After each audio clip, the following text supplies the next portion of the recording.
New Jersey Democratic Congressman Josh Gottheimer, co-chairing the Problem Solvers Caucus, a bipartisan group of moderate members.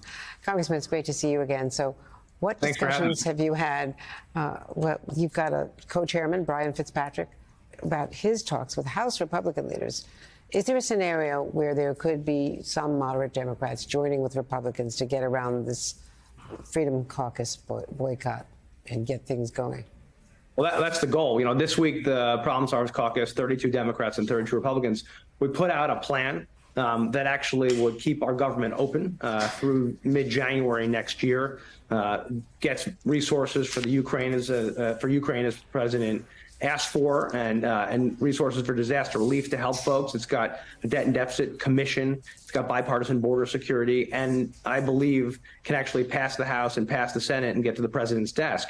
You know, the ridiculous game that the far right's been playing with the country and with the government is absurd. You know, even Speaker McCarthy said their only goal is to burn the place down, and that's certainly not what our country needs right now, and to hurt our veterans and law enforcement and seniors and children with the government shutdown, you know, and put our military at peril. So we need a solution. I think this is a great bipartisan path forward, and one that can actually, I believe, get enough Democrats and Republicans behind it, unlike what the far right keeps trying to jam through the House.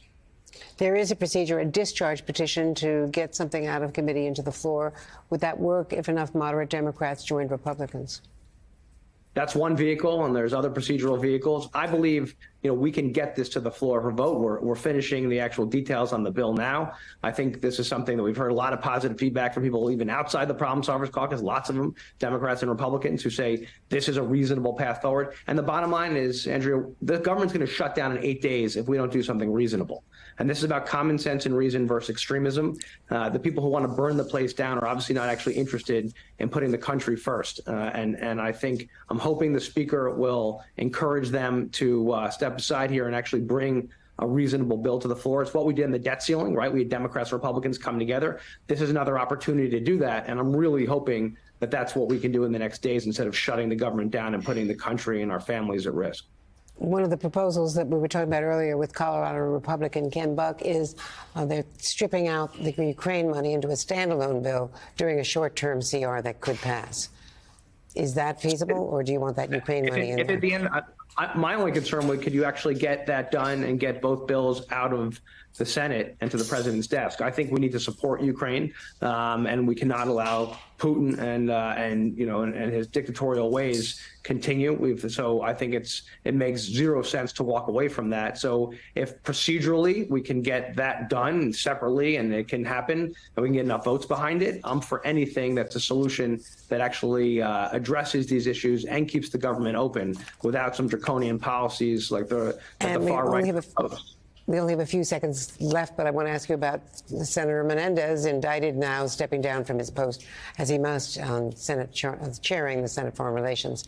What does that do to New Jersey? If his seat should open up, is that something you would go for?